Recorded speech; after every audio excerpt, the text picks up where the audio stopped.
JD Pond Don. Once again, JD Pond Don. Okay.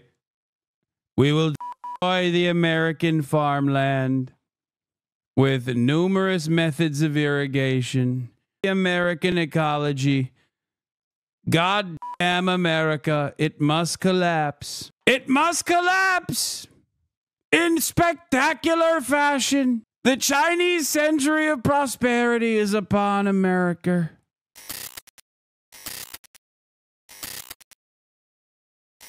We have for your signature. We got some new executive orders that Donald Trump signed into law. He's calling for the creation of a sovereign wealth fund. Trump touched on Mexico agreeing to pause tariffs. Mexican President Claudia Sheinbaum agreed to send 10,000 border agents to our country's National Guard to address drug trafficking. Mexico will reinforce the northern border with 10,000 members of the National Guard immediately to stop drug trafficking from Mexico and the United States, in particular fentanyl.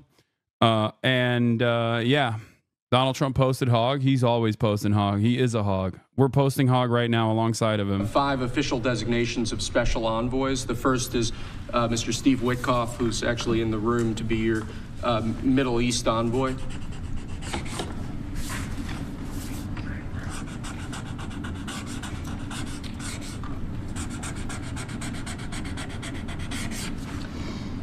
Where is Steve? Steve Witkoff, everybody. He's done a great job in the Middle East. Really great. Great job, Steve. But we'll see how it all turns out. It's complex, but I think he's going to do very well. Next, we have Mauricio Claver Carone to be your special envoy to Latin America, sir. Okay, good man.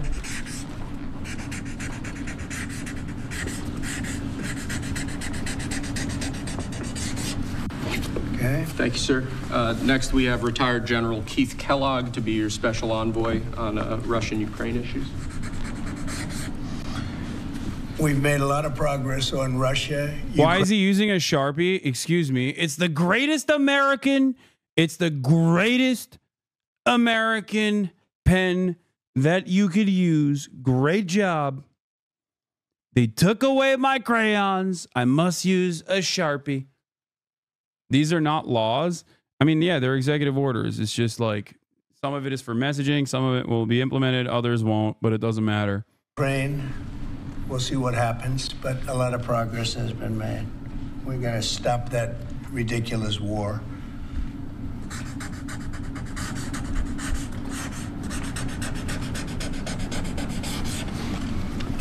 Okay. Thank you, sir. Next, we have designation of Rick Grinnell, to be your envoy for special missions. I sent him to California to turn on the water. We turned it on. It was not easy because we had to go through a lot of environmentalists that are causing a lot of problems. And we have billions of gallons of water. It was on 3 days ago. You probably saw. It should have gotten a lot of press, but it didn't get much. All we're doing is giving Los Angeles and the entire state of California virtually unlimited water, which they could have done 5 years ago, which I told them they should do, but the environmentalists stopped them. And we opened it, and we did it regardless of the state. And now the state seems to be very happy. I spoke with Gavin Newsom, and he's very happy. I almost called him by the other name, but my little nickname. New scum. Water released. Water released from California dams on last month's order from Trump is rushing into dry lake bed in Central Valley where it can't flow to Southern California and will likely go to waste. Oh, that's awesome. Oh, sick. He's opening up the faucets, baby. American destruction is upon us, okay? American destruction. JD Pond Don. Once again, JD Pond Don. Okay? We will destroy the American farmland with numerous methods of irrigation. The American ecology. God damn America. It must collapse. It must collapse in spectacular fashion. The Chinese century of prosperity is upon America. But I think they're all happy. They have a lot of water in California. Too bad we didn't have it about 2 months ago, right?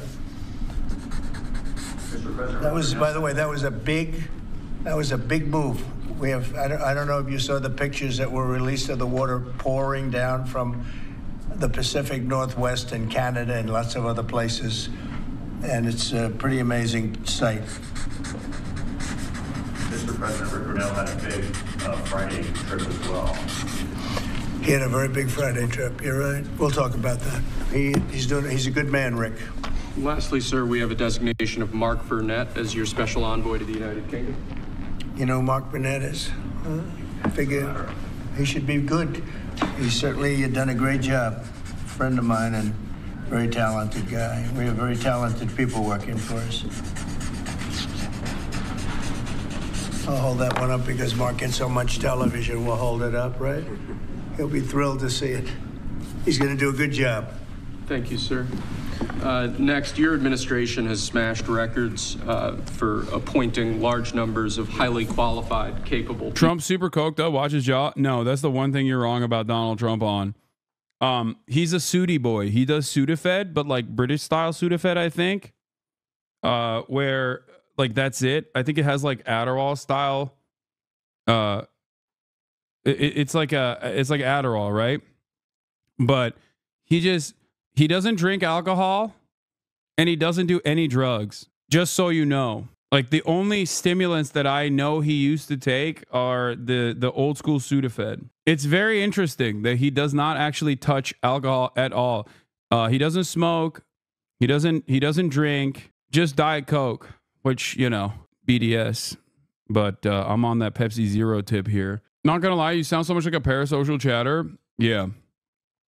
My parasocial tendencies towards Donald Trump are rewarded though, because it's considered, you know, a positive when I'm talking about the president. Only sus people don't drink. I mean, dude, I wish I was more sus. Cause let me tell you, okay, I've been drinking quite a bit out here. At all levels of the federal government. These are 28 sub-cabinet level officials being appointed to a number of different departments and agencies. Some of them are quite important positions like departmental general counsels, but these are people who have been pre-vetted and have received your approval previously. Very good.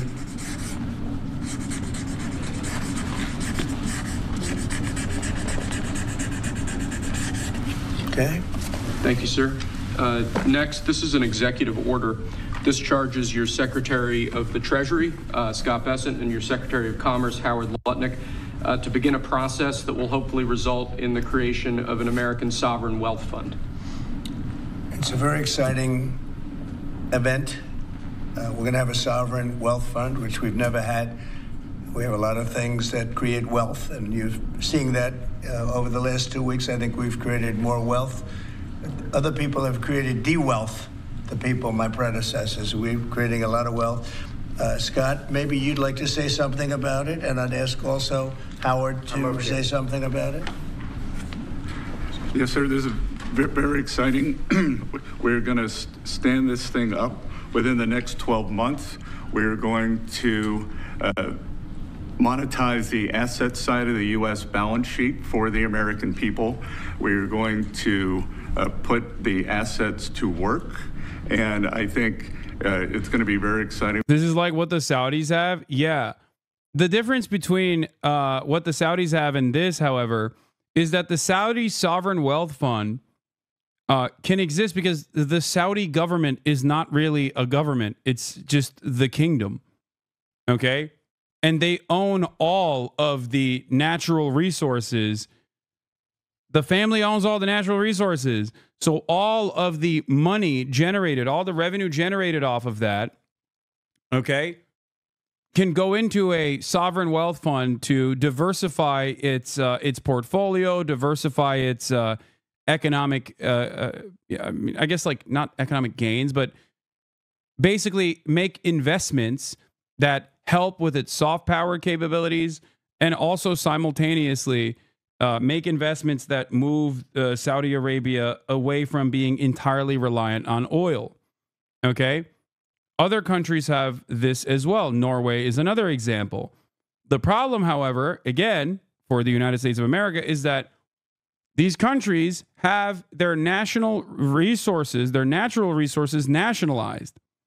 Okay? America, as far as you know, and as far as I know, does not have their natural resources nationalized.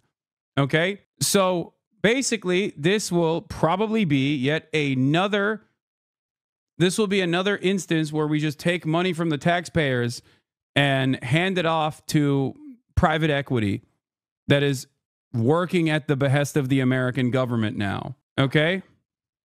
We study best practices as done around the world. It'll be a combination of liquid. Yeah, the Saudi government has a budget surplus because of oil, which allows them to have a wealth fund. Americans run a deficit economy, so no one knows where the funds will come from. I'll tell you where it'll come from. Your pockets, Social Security. I don't know, any number of different places where we are taxing people. Just real fun stuff overall. What assets that we have. Yes, after politics, I'll be doing an IRL stream where Miskiff and I are going to go learn how to twerk and learn how to dance Japanese style In this country as we work to bring them out for the American people. The extraordinary size and scale of the U.S. government and the business it does with companies should create value for American citizens. If we are going to buy 2 billion COVID vaccines, maybe we should have some warrants and some equity in these companies and have that grow for the help of the American people. So I bring all these things together. I think Scott and I will create an amazing sovereign wealth fund for you, sir. So other countries have sovereign wealth funds, and they're much smaller countries, and they're not the United States. We have tremendous potential in this country, tremendous. You're seeing that's what's happened just in a short period of time. And as an example, TikTok, we're going to be doing something perhaps with TikTok, and perhaps not. If we make the right deal, we'll do it, otherwise we won't. But I have the right to do that, and we might put that in the sovereign wealth fund, whatever we make, or if we do a partnership with very wealthy people. A lot of options, but we could put that as an example in the fund, and we have a lot of other things that we could put in the fund. And I think in a short period of time, we'd have one of the biggest funds. And you know, some of them are pretty large. I must tell you, some of like the Saudi Arabia fund is on the large side, but eventually we'll catch it. But we're going to create a lot of wealth for the fund, and I think it's about time that this country had a sovereign wealth fund. And these two gentlemen and some others are going to work with them very closely, and they'll be heading it up, and they're going to do a great job. Two highly respected people that have done unbelievably well in the world, in the real world. So that's a big deal, huh? Yes, sir. I think it's going to create value and be of great strategic importance. Mr. President, why is it important for Elon Musk to have access to the payment systems at Treasury? Well, he's got access only to letting... It's essentially privatized state capitalism. Yes. I mean, I wish that it was done after we nationalized their extraction industry, but that's not a real thing that will ever happen. Look, one of my biggest problems with the American government is that virtually all aspects of the American government do not work at the behest of the citizenry, but instead at the behest of profits for mega corporations. So I do not believe that this will be anything different than that. Okay? I just don't. I don't foresee this being something that is positive, and it will most likely still somehow become a way to transfer wealth back to corporations. But I don't know. I work for a Denmark-based company here in the U.S., and my supervisor said corporate is worried about what's going on with Greenland, so Trump's ego is single-handedly going to make me lose the best-paying job I've had in my adult life that keeps me able to take care of my 1-year-old son. We are also losing out on customers because we mainly sell to Mexico and China and Canada specifically. Where is the surplus coming from? The Savas Sovereign Wealth Fund? I assume that they'll be transferring some resources away from other government agencies directly to this. But yeah, this is yet again, it's kind of like this. Tariffs and trade protectionism, I am not inherently against. I'm not like universally against trade protectionism, nor am I against tariffs. Why? Because I'm not a capitalist, right? But the way Donald Trump is utilizing these tariffs are idiotic. The same goes for a sovereign wealth fund for the United States of America. It's not something that I am immediately against. I'm not going to sit here and be like, no, this is a terrible idea. Okay? It is working within the confines of the system that exists, right? Having said that, I don't have any. I do not have any hope that this will be good. So why aren't you telling us to go on a general strike? What is it to take action? I'm sure a lot of your viewers know about it already, but I'm sure there's at least a few who don't already. I just learned about it yesterday. You just learned about a general strike yesterday. There is already actions set in motion for a general strike. It's just that the amount of preparation necessary is completely outside of my scope of control.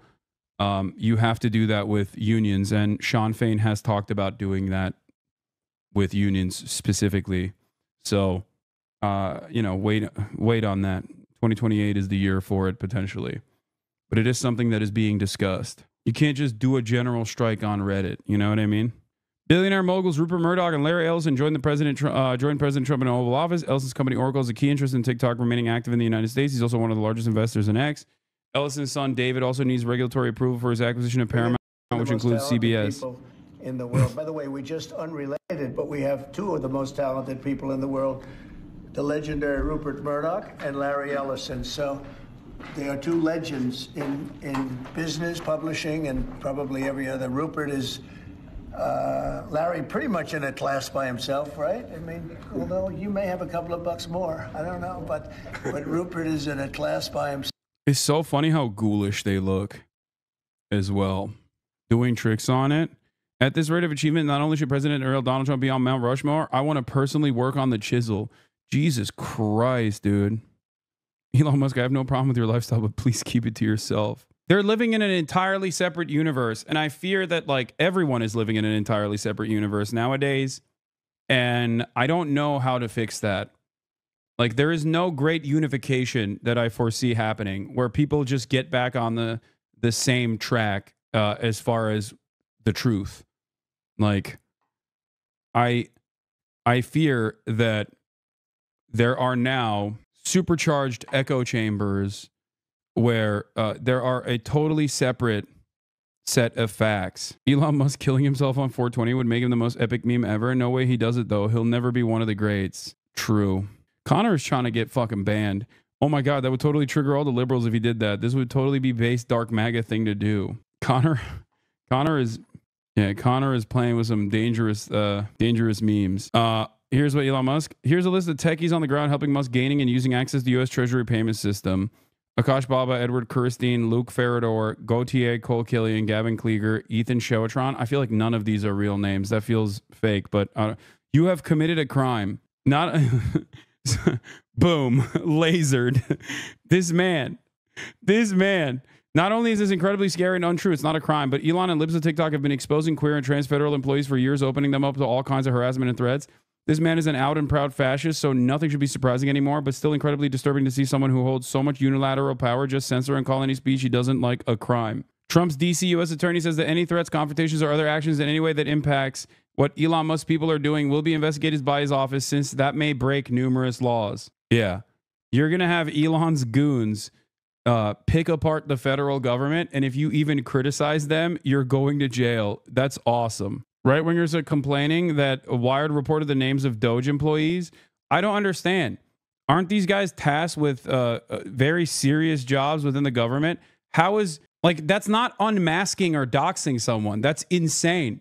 That's like saying you doxed JD Vance because you reported what his name actually is, which is John Don Jedediah Vance. These are fucking public servants, man. What are we doing? Didn't these guys say that they wanted transparency? It's a group of Zoomers. Yeah, I know. I heard. I saw. One of them has a broccoli cut, dude. It's amazing. Yeah, he's been chirping about this nonstop. Muskrat's Doge henchmen have been identified. r/white people Twitter is now calling for the public execution of Doge software developers. Let's see what the... Wait, I want to see what the death threats are. It's time to do more than dragging names. Let's drag their necks up. Okay, they are saying death threats, to be fair. Pink missed them all. Now, this might sound crazy, but they had addresses. Yeah, I mean, they are. They are technically, you are not allowed to do that. That's crazy. Like, you don't Fed post. I tell you this all the time, okay? But yeah, white Redditors are rising up against Elon. So that's good, because Elon was the most Reddit-coded person on the planet. And it seems like there is a marked shift in attitude. He's an amazing guy, and Larry is Larry. Larry's one of the most serious players anywhere in the world. So it's an honor to have you. This has nothing to do with you people, but they're here, and I thought it would be appropriate. I'm sure you didn't recognize them. They're all going crazy. They say, "What are they doing here?" Yeah. So the private information of every American is now in the hands of 6 guys not old enough to rent a car. Wired has identified 6 young men, all apparently between the ages of 19 and 24, according to public databases, their online presence, and other records, who have little to no government experience and are now playing critical roles in Musk's so-called Department of Government Efficiency, DOGE project, tasked by the executive order with modernizing federal technology and software to maximize governmental efficiency and productivity. The engineers all hold nebulous job titles within DOGE, and at least one appears to be working as a volunteer. The engineers are Akash Baba, Edward Korstein, Luke Ferrador, Gautier Cole Killian, Gavin Kleiger, and Ethan Shoutron. Which, again, I maintain the position that these are not real names. What the fuck? I've never encountered in life. None have responded to the request for comment from Wired. Representatives from OPM, GSA, and DOGE did not respond to requests for comment. Apparently, one of them is the 19-year-old might be Canadian, which makes it even funnier. It's not a crime at all, and it's not against TOS at all. He supported another account who named them. Wait, what? Luke being in charge of our money is an incredible shift. I didn't know this was an option. Amazing development. Wait, so this guy literally fucking posted their faces and their names, and Elon let it slide because it's one of his dick riders. This guy sums up the situation fairly well. We need to talk about Elon Musk. This is a 20-minute TikTok, brother. Are you on crack? I'm not watching that. Like, no disrespect to that guy, but yeah, these are the guys, okay? These are the guys who are going to cut your Social Security, baby. Get excited. Dudes, you can't even fucking rent a car. Oh, my Lord. Oh, my Lord. Holy moly. What an incredible moment in history. America, you are out of control. Okay. You just broke the law by uttering their names and showing their faces. U.S. drone on its way. Yeah, well, I am technically in a vassal state of the U.S. empire, so I am not safe here, but that's neither here nor there. Okay. Just wanted to point this as well. New archive tweets for Gavin Kleiger, Musk's 20-something DOGE employee, wreaking havoc inside of USAID, shows that Kleiger has retweeted multiple neo-Nazis, including Nick Fuentes, leader of the so-called Groyper movement, and another popular explicit Nazi account recently unmasked by Travis Brown. So yeah, we are literally Groyperizing the American federal government.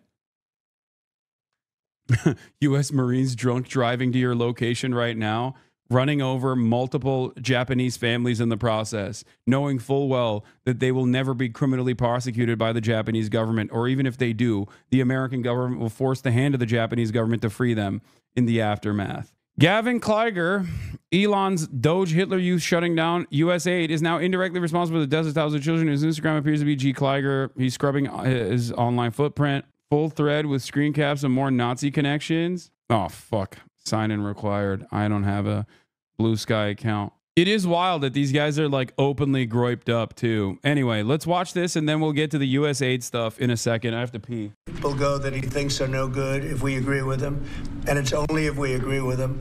He's a very talented guy from the standpoint of management and costs, and we put him in charge of seeing what he can do with certain groups and certain numbers. Some of the numbers are horrible, what he's found. Think of it, $100 million on condoms to Hamas. Condoms to Hamas. And many other things that are frankly even more ridiculous. And they're finding tremendous waste, really waste, more than anything else, I think you could say. Probably fraud and abuse can be added to it, the more standard waste, fraud, and abuse. But they're finding tremendous amounts of really bad things, bad spending. You've been writing about some of it, frankly, and some of the things that they've been doing is just terrible.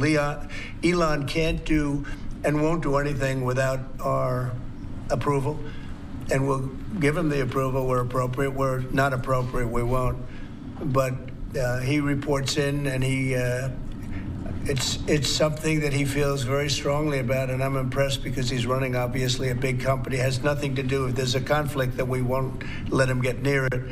but he does have a good natural instinct. He's got a team of very talented people. We're trying to shrink government, and he can probably shrink. Oh, yeah. No, if there's a conflict, we won't let him anywhere near it, dude. Totally.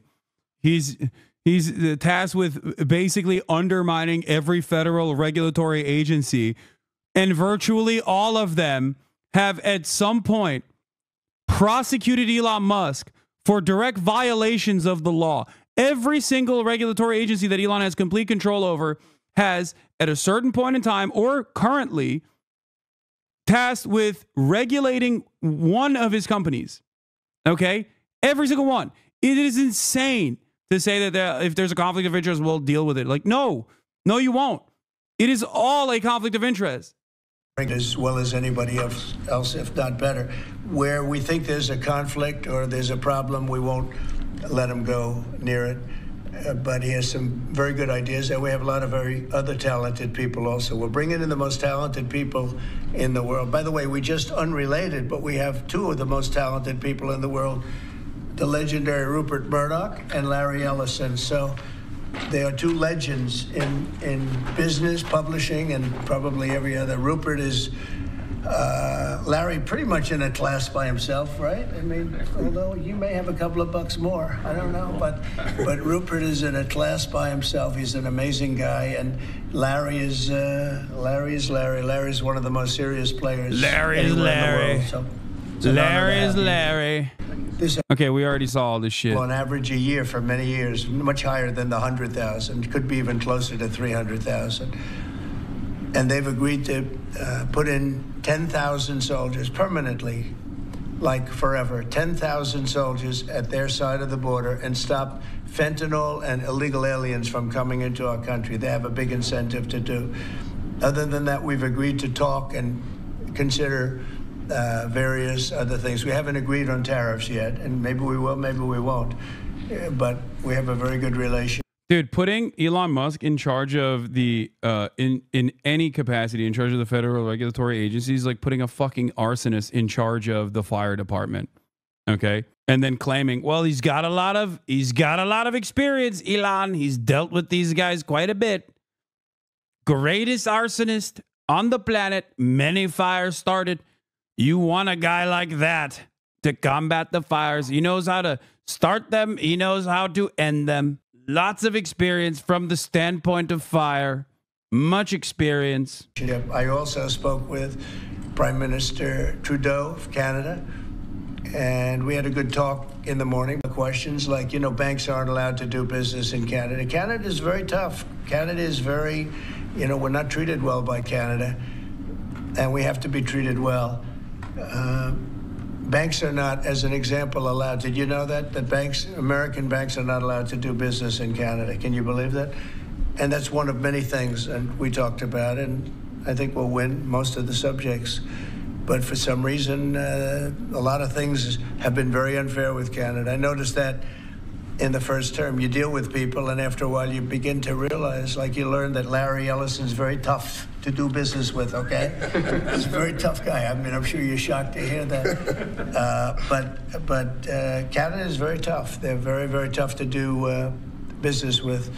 And we can't let them take advantage of the U.S. They don't take our agricultural product for the most part.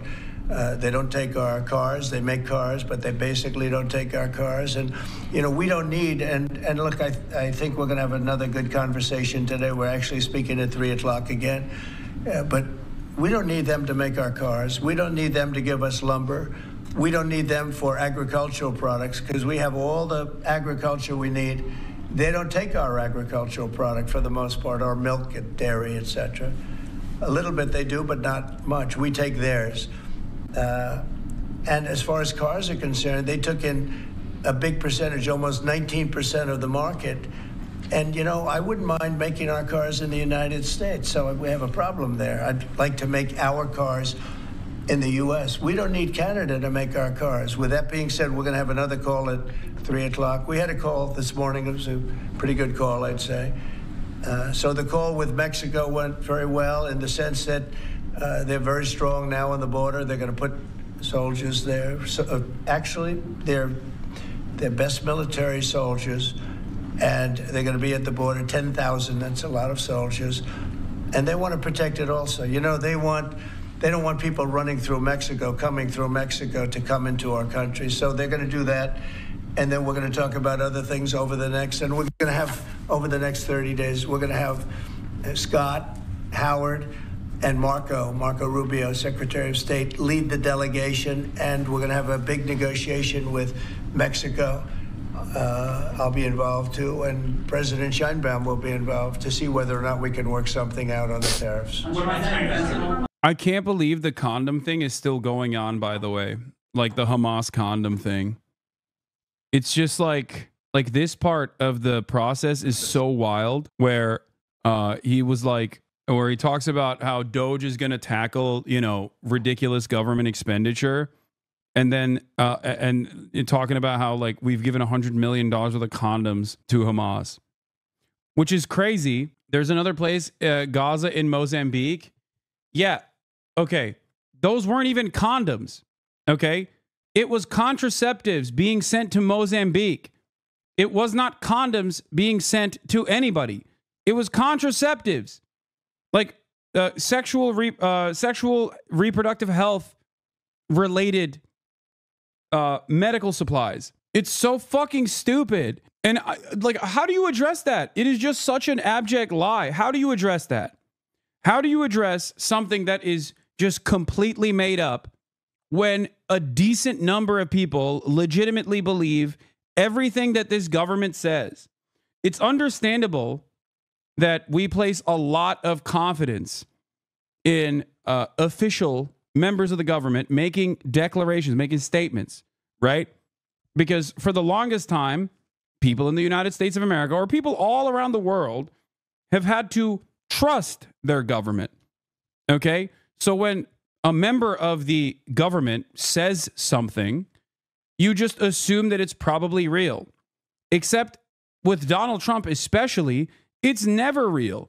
And it's increasingly surreal in the silliest ways possible, like this condom story.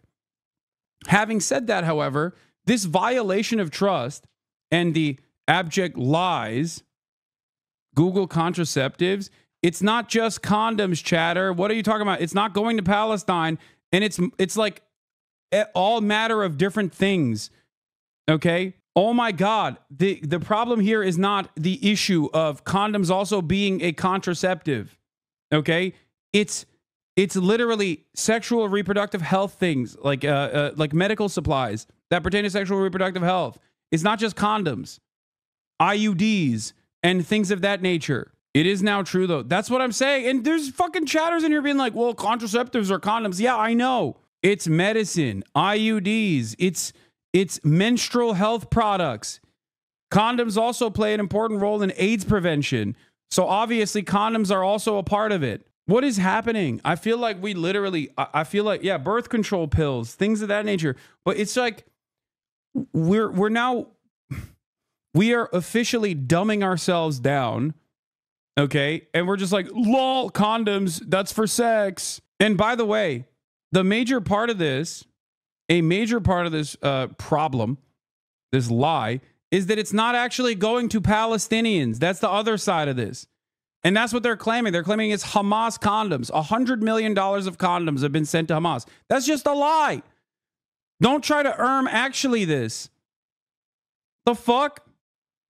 You're trying to actually this by bringing up a whole new sentence to the equation that they're not saying. Crazy that now the U.S. State Department is determining birth control isn't a form of U.S. aid when it spent decades in Puerto Rico using birth control, specifically IEDs, as a form of sterilizing one out of every 3 women. As an ex-missionary, it blows my mind because Christian missionaries buy a ton of condoms, birth control, menstrual-related products, the countries they're serving. Those are the same people outraged at this? Yeah. It's so ridiculous. Turns out the United States did spend $50 million in STD prevention to Gaza, $83 million to be exact. It just so happens that the province of Gaza in Mozambique, the country located in the southeastern coast of Africa, Hamas and Gaza, Palestine, did not receive $50 million worth of U.S. condoms from that grant, like President Trump suggested earlier today. They got $83 million worth of contraceptives and sexual health-related products, which is an understandable form of medical aid that is a necessity in places like Mozambique, especially. I wonder why. Yeah, it's mainly for HIV prevention. I know.